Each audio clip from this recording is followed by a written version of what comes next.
İslam literatüründe zina, bir Müslümanın, bir erkeğin, bir kadınla nikah akdı olmaksızın yapılan her türlü ilişkiye zina denilir. Bunun evlisi, bekarı fark etmez. Evet, şimdi bir Müslüman olarak bizim için kıstasımız Kur'an ve sünnettir. Kur'an ve sünnetin dışındaki hiçbir kıstas bir Müslümanı asla Müslüman için bağlayıcı olamaz. Bir Müslümanın da Kur'an ve sünnetin sınırları dışında bir kıstas iddia etmesi, ortaya atması zaten merduttur ve batıldır. Zinanın en büyük zararı ailelere verdiği zararlardır. Şimdi aile ümmetin küçük bir oluşumudur.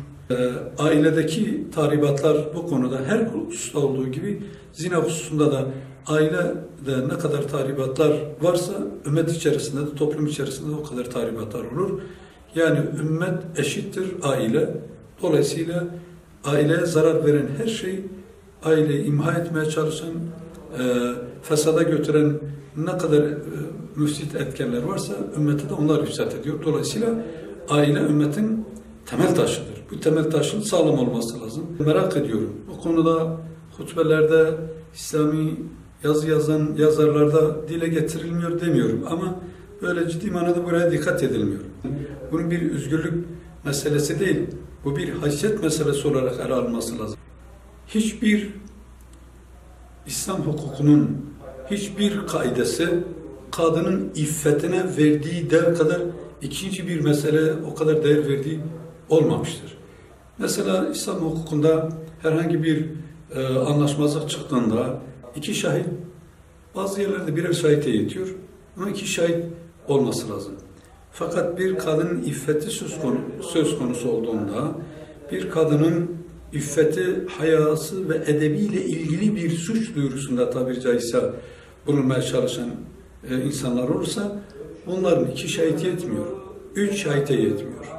Dördüncü şahit getirmeyinceye kadar asla İslam hukukuna göre o kadın mahkeme bile çağrılamaz. İslam'da kadının iffeti hiçbir varlığa verilen hak kadar İslam onu üstün tutmamış. Kadının iffeti koruma altındadır. Allah-u Teala onu koruma altına almış. O saatten sonra gelen erkek sahabileri Resul-i Ekrem onlara teslim ediyor. Daha anlaşma yerinden ayrılmadan. Ama o saatten sonra gelen bayanlar olunca Resul-i Ekrem Aleyhisselatü Vesselam daha bir şey söylemeden meseleye vahiy el koyuyor. Allah-u Teala sizin yapmış olduğunuz akitlerinize iffetleriniz, hayanız, namusunuz bundan hariçtir. Kur'an-ı Kerim'de zina etmeyin kavramından daha çok zinaya yaklaşmayın deniliyor.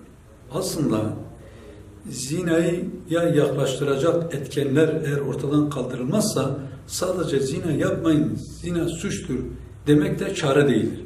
Demek ki hükümetin özellikle bu söylediği bu meselede dönerek tanımlasak, hükümetin şunu yapması lazım. Bir, zinayı Müslümanlar için temel esas kitap kaynak olarak Kur'an-ı Kerim ve hadis-i şerifte zinaya karşı nasıl bir tanım, nasıl bir yaklaşım, zinaya bakış açısı neyse bu toplumun da zinaya bakış açısı budur.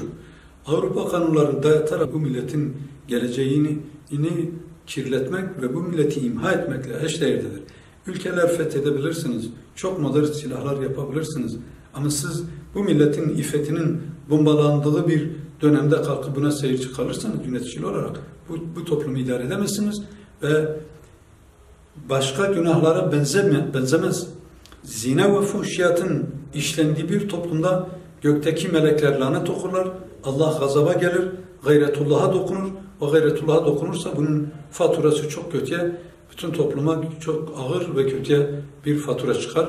İffetsizliğe, zinaya giden yolların Müslümanlar tarafından kapatılması lazım. Hele idareciler tarafından, alim ve hatiplerin dile getirmesi, sivil toplum kuruluşlarının bu konuda ciddi manada etkinlikler yaparak bu işi çok ciddi manada işleyerek ve ama hususen yöneticilere düşen, Müslüman yöneticilere düşen bu konuda çok ciddi görevler vardır. Bugün dünya büyük bir tezat içerisinde. Nedir o?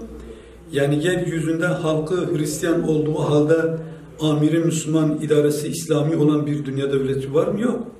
Halkı Yahudi olduğu halde amiri Müslüman, yönetimi İslam'a göre bir dünya devleti var mı? Yok.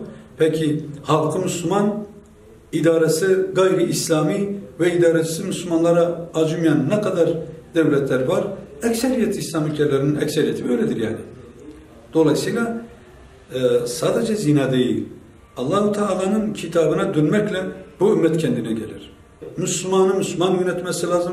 Müslüman İslam'a göre yönetilmesi lazım. Nikah bir rahmettir. Bazı yerlerde farz ama genel anlamda İslam literatüründe sünnet-i müekkededir.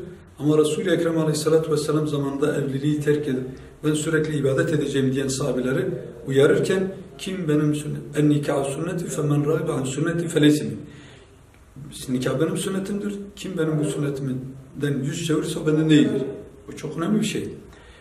Dolayısıyla evlilik ve nikah evliliği ciddi manada toplum içerisinde çıkan olayların birçoklarının önü otomatikmen alınabilmesi için o toplumda nikah ve evliliğinin kolaylaştırılması lazım.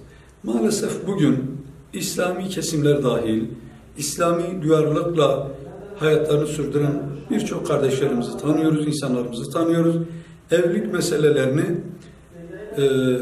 içinde bulunduğumuz mer'i kültürün, toplumsal kültürün dayatmaların dışına çıkamayarak işte başkası alınca, işte evlilik yapınca kıza şunu aldı, koca şunu aldı, işte oğlana şunları aldı, kıza şu kadar takılması lazım gibisinden böyle o kadar böyle korkunç bir masraflara ev döşemesinde gerçekten de zaruri olmayan Allah'a inanmış, bugün dünya çapındaki Müslümanların perişanlığını göz önünde bulundurarak buna bir çare arayan bir Müslümanın kendi çocuğunu veya kızını evlendirirken Müslümanların bu perişanlığını bir bilinç ve şuurla bu meseleye bakıp eğer değerlendirmeye kalkarsa bu insanın nikahı ve evliliği zorlaştıracak bir adım atması mümkün değildir. Bu konuda bir hatırlatmada bulunuyorum ve çok ciddi bir şeydir. Gerçekten bugün Müslümanlar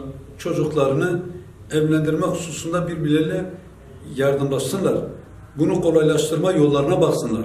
Pahalılaştırmak, pahalı hale getirmek, bunu günün şartları içerisinde düşünülerek işte bunun mobilyasıdır, bunun mutfağıdır, bunun takımıdır, bunun usulüdür, bunun örf ve adetidir diyerekten kalkıp böyle metrelerden bahsediyorum. Yani metrelerce tabiri caizse zincir halkaların, altın zincir halkaların alınması gibi böyle bu israfa giden ve sadece almak isteyenin alabileceği bir mesele değil. Yani birisi bu şekilde aldığında düğün esnasında, kız isteme esnasında bu sefer onu alamayan insan evlenemez hale geliyor.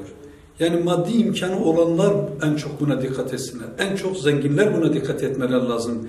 Zengin çocuğunu evlendirirken veya kızını verirken çok biraz daha kolaylaştırıcı bazı yollara başvurması lazım ki fakir baksana işte mesela şu şey vardı dahi şu şekilde kızına şu taleplerde bulundu diyerekten Müslüman zenginlere bugün fakir Müslümanlarda daha fazla bir iş düşüyor.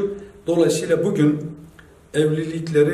evlilik şartlarını zorlaştıran bu felaket ve musibete karşı bilinçli, şuurlu dava adamı, geleceğini bilen, dünya gündeliş gayesini bilen, ümmetin şu anda içinde bulunduğu sıkıntıları göz önünde bulundurarak onlar için çare arayan insanların bu konuda çok kolaylaştırıcı yollar, çığırlar açması lazım yani bu konuda.